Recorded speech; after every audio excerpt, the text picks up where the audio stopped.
Guy-Charles Delahorie, bonjour. Bonjour. Vous êtes le directeur général de Neovax. On va parler avec vous de votre augmentation de capital que vous lancez et puis bien sûr des perspectives de la société dans ce contexte. Une augmentation de capital attendue selon vous, compte tenu de ce que vous aviez pu dire au marché précédemment? Oui, nous avons beaucoup avancé dans le développement de nos produits et il est clair que nous arrivons à la fin des fonds que les investisseurs nous avaient confiés en 2011. Le besoin alors de capitaux évident, les actionnaires actuels, ceux qui sont venus au début, qui ont suivi l'introduction de Neovax, vont pouvoir suivre cette augmentation de capital s'ils le souhaitent? Oui, nos actionnaires historiques, certains sont là depuis 2003, continuent de nous soutenir. Donc Truffle et OTC Asset Management en particulier vont nous soutenir à hauteur de 1 350 000. C'est une opération avec des DPS, donc tous les actionnaires actuels ont la chance et l'occasion de participer à l'augmentation de capital. Un montant d'environ 6 millions d'euros. Avec ce montant-là, si effectivement le marché répond favorablement, qu'est-ce que ça peut donner pour vous en termes de dépenses de fonctionnement? Alors avec cet argent, nous allons pouvoir commencer une nouvelle phase de développement de nos produits. Nous allons attaquer une phase 2B qui va avoir comme objectif de démontrer l'efficacité clinique de notre produit TNF Quinoïde dans la polyarthrite rhumatoïde. C'est donc une nouvelle étape tout à fait importante dans le développement de notre plateforme technologique. Vous précisez également dans votre communication que vous vous concentrez sur cette polyarthrite rhumatoïde. C'est aussi parce que c'est compliqué de mener tous les projets à la fois?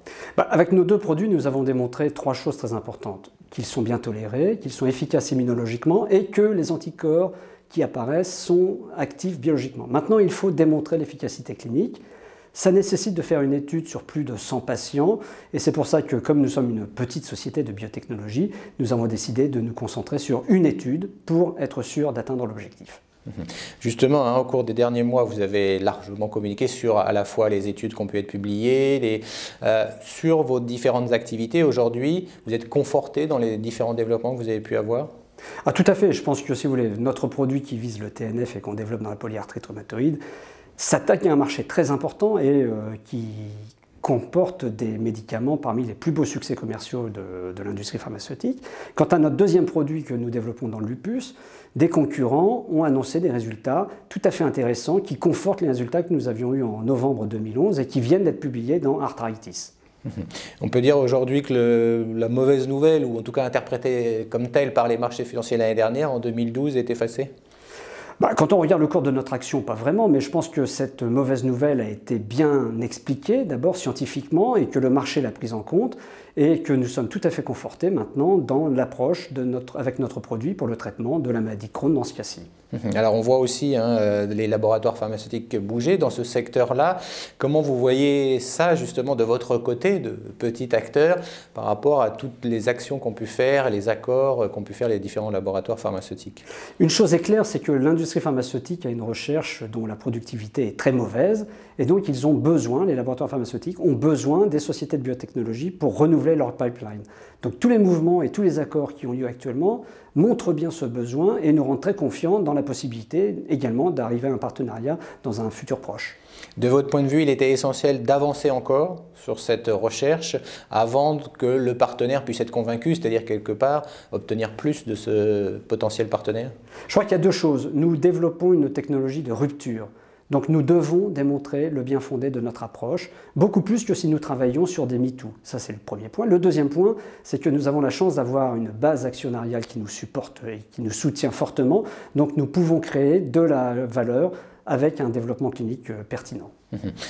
On dit oui, qu'il faudrait encore beaucoup plus d'argent pour aller plus loin sur les différents produits. Comment vont se passer les prochains mois, les prochaines années? Le système de fonctionnement tel que vous l'avez imaginé par rapport à la bourse va continuer? Je crois que maintenant, il y a deux choses pour nous. La première, c'est d'arriver à établir un partenariat. Donc à ce moment-là, ça nous permettra de faire rentrer de l'argent et ça nous permettra également de bénéficier des compétences en développement clinique de notre partenaire. Et deuxièmement, avec l'argent que nous allons toucher, nous pourrons continuer à développer de nouvelles molécules. Du côté justement des partenariats à venir, il pourrait y en avoir plusieurs partenaires? Nous avons 2 produits, donc par définition on peut avoir au moins 2 partenaires, et même pour chaque produit on peut envisager par exemple des découpages géographiques avec un partenaire aux États-Unis, un partenaire en Europe ou en Asie. Donc on peut avoir de multiples partenariats pour le même produit, et comme nous avons 2 produits, ça double les chances. Si l'on se projette dans les prochains mois, les actionnaires vont regarder donc cette augmentation de capital en détail bien entendu, et puis vos différentes avancées. Comme, on va dire, comme en 2012, il y aura un calendrier, il y aura des publications qui vont être suivies de près? Écoutez, nous avons la chance de suivre de nombreux patients qui ont été traités, qui ont fait partie des études. Donc, comme nous les suivons, nous allons générer des données scientifiques que nous allons continuer de présenter dans les congrès internationaux et de publier dans des très bonnes revues scientifiques. Donc, il y aura un news flow important au niveau scientifique. Quand on parle d'enjeux thérapeutiques, on parle de marchés importants. Pour les patients, ça concerne, si on prend juste le marché français, pour avoir un ordre d'idée, ça concerne beaucoup de monde? On parle de maladies qui touchent des centaines de milliers de personnes. Pour la polyarthrite rhumatoïde, pour la maladie de Crohn, pour le lupus, ce sont des centaines de milliers de personnes. Et pour vous donner une idée de la taille des marchés au niveau mondial, les anti-TNF, c'est une classe thérapeutique qui représente 24 milliards de dollars avec 3 des 15 produits les plus vendus depuis dans l'histoire de l'industrie pharmaceutique. Donc nous nous attaquons à des marchés gigantesques et nous espérons soulager des populations de patients très importantes. Un mot de la fin, si cette augmentation de capital est réussie, vous n'aurez pas besoin d'argent en 2013, supplémentaire en 2013? Nous avons évidemment des plans de développement déjà assez bien définis pour 2013. Avec l'argent que nous allons lever en bourse à l'occasion de cette augmentation de capital, nous passerons le cap de 2013. Merci Guy-Charles de la Horie d'avoir été avec nous. Je rappelle que vous êtes donc le directeur général de Neovax. Merci.